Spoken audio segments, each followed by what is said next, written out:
Hello everyone, কি খবর সবার? Welcome back to Aquarius BD. So আজকে আমরা দুইটা জিনিস নিয়ে এই ভিডিওতে কথা বলবো। And the first one is DIY ceramic diffuser and second হচ্ছে স্পিরুলিনা।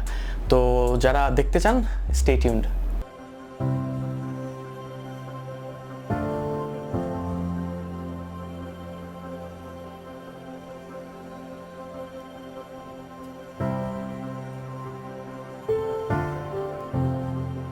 ফার্স্ট অফ অল রেখে যারা এখনো সাবস্ক্রাইব করে নেই, নিচে দেখবেন একটা রেড কালারের বাটন আছে। যদি সেই বাটনটাতে ক্লিক করার পর সেটা কালার চেঞ্জ না করে, তাহলে মেবি আপনার ফোনটা হ্যাকড। আর যদি কালার চেঞ্জ হয়, দেন ইউ আর সেফ। তো ফার্স্টে আমরা কথা বলি ডিআইওয়াই সিরামিক ডিফিউজার নিয়ে। তো ডিআইওয়াই সিরামিক ডিফিউজারটা আমাকে প্রোভাইড করেছে সাজিদ অ্যাকোয়া থেকে। তো আপনারা তার পেজটা ভিজিট করে আসতে পারেন। তাদের পেজে গেলে আপনি ওখানে সব ডিটেলস পাবেন। তো আমি হাতে পাওয়ার পর যা যা দেখলাম সেগুলো আজকে আপনাদের সাথে শেয়ার করি। সো ফার্স্ট হচ্ছে ডিআইওয়াই ডিফিউজারটা বানানো হয়েছে টাইলস দিয়ে, যেগুলো হচ্ছে আমাদের ফ্লোরের টাইলস। এটার যে সিরামিকটা আর আমরা যে কমার্শিয়াল কিনি সেটার যে সিরামিকটা, এই দুটোর মধ্যে কিন্তু ডিফারেন্স আছে। কিন্তু যেটা হোয়াইট কালারের সিরামিক আমরা দেখি কমার্শিয়াল ডিফিউজারে, সেইটা আর এটার মধ্যে বেসিক যে ডিফারেন্সটা সেটা হচ্ছে ওইটা বানানো হয়েছে CO2 ডিফিউজ করার জন্য, আর এটা বানানো হয়েছে ফ্লোরে ইউজ করার জন্য।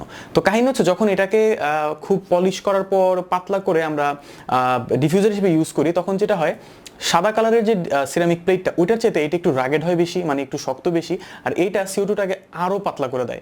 এই ভিডিওটাতে আপনারা পুরাটাতে যা দেখতেছেন আর কি, এখন এটা দেখলে আপনারা বুঝতে পারবেন যে এটার CO2 ছোট ছোট কত ছোট করে ছাড়তে পারে, এবং যত CO2 ছোট হবে সেটা পানিতে ততক্ষণই স্টে করবে, এবং পানিতে যত বেশিক্ষণ CO2 স্টে করবে আপনার পানিতে কিন্তু CO2 ডিজলভ হওয়ার পরিমাণটা তত বেশি হবে। তো এটা হচ্ছে সিম্পল একটা জিনিস, জাস্ট আপনাদের সাথে শেয়ার করতে ইচ্ছা করলো আর শেয়ার করলাম। এখন চলে যাই স্পিরুলিনার দিকে। তো স্পিরুলিনা আপনারা এখন আমার কাছে যেটা দেখতে পারতেছেন একটা প্যাকেট, এটা হচ্ছে স্পিরুলিনা। তো স্পিরুলিনার কথা বলার আগে ফার্স্টে বলে রাখি এইটা কিভাবে এত পপুলার হয়ে গেছে এবং কেন। কাহিনী হচ্ছে যে আমি এর আগে কখনোই আমার শ্রিম্পকে স্পিরুলিনা খাওয়াইনি। আমি জানতাম যে এটা খুব বেনিফিশিয়াল শ্রিম্পের জন্য, গাপ্পির জন্য, আমি খাওয়াইনি। আর এটার সবচেয়ে ভালো দিক হচ্ছে এটা আপনি যেই মাছকে খাওয়াবেন আপনি আপনার মাছের কালার চেঞ্জ দেখতে পারবেন। মানে লাইক 7 দিনের মধ্যে 10 দিনের মধ্যে আপনি খেয়াল করবেন যে আপনার মাছের যে কালারগুলো সেগুলো আরও ভাইব্রেন্ট হচ্ছে, আরও সুন্দর কালার দেখা যাচ্ছে আপনার মাছের। লাইক আপনার রেড কালারের একটা ফিশ আছে, দেখবেন তার কালারগুলো খুব পপ আপ করছে।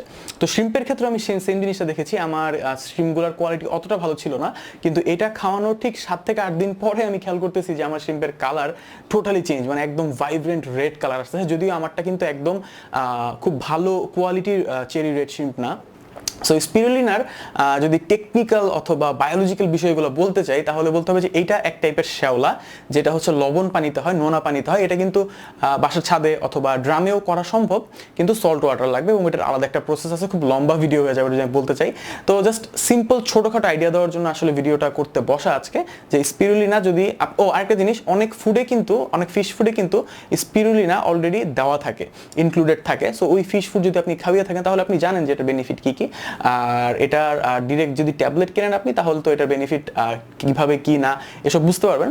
তবে এটা নেওয়ার পর আমি একটা প্রবলেম ফেস করেছি, যেটা হচ্ছে যদি এটা আমি আমার মাছকে খাওয়াতে যাই, পছন্দ করে না আমার মাছগুলো। আমার এখানে আছে রামিনোস টেট্রা, নিয়ন টেট্রা, এরপরে হচ্ছে চেরি বার্ব, এসএই। এরা আমি খুব বেশি একটা খেয়াল করিনি, মানে এটা খেতে এরা পছন্দ করে না।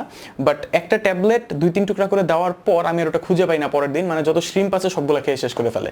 এবং আমার যেটা মনে হয় যে স্পিরুলিনা খাওয়ালে হয়তো শ্রিম্পের যে এগ কাউন্টটা, মানে ডিমের যে পরিমাণটা, সেটা মনে হয় একটু হলেও বৃদ্ধি পায়, যেটা আমি আমার এক্সপিরিয়েন্স থেকে বলতেছি।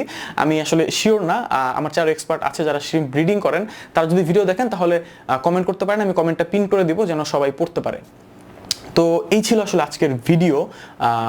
এই দুইটা জিনিস নিয়ে আসলে আমার ইচ্ছা করতেছিল যে আপনার সাথে একটু কথা বলা উচিত, দ্যাটস ওয়াই ভিডিওটা করা। তো যদি ভালো লাগে আপনারা জানেন কি করতে হবে, যদি খারাপ লাগে নিচে ডিসলাইক বাটন দেওয়া আছে, আর কেন খারাপ লাগলো সেটা কমেন্ট সেকশনে জানাবেন। আর যদি ভালো লাগে, কোন জিনিসটা ভালো লাগে সেটা কমেন্ট সেকশনে জানাবেন। অ্যান্ড এই জিনিসটা খুব হেল্প করে আমরা যারা কন্টেন্ট ক্রিয়েটর, তাদের খুব হেল্প হয় জিনিসটা। আপনাদের কমেন্ট পড়লে আমাদের মনে হয় যে হ্যাঁ আরও কাজ করি। সো দেখা হচ্ছে নেক্সট কোনো ভিডিওতে খুব তাড়াতাড়ি। সে পর্যন্ত সবাই ভালো থাকবেন এবং সবার মাছ এবং গাছ ভালো থাকুক। আল্লাহ হাফেজ।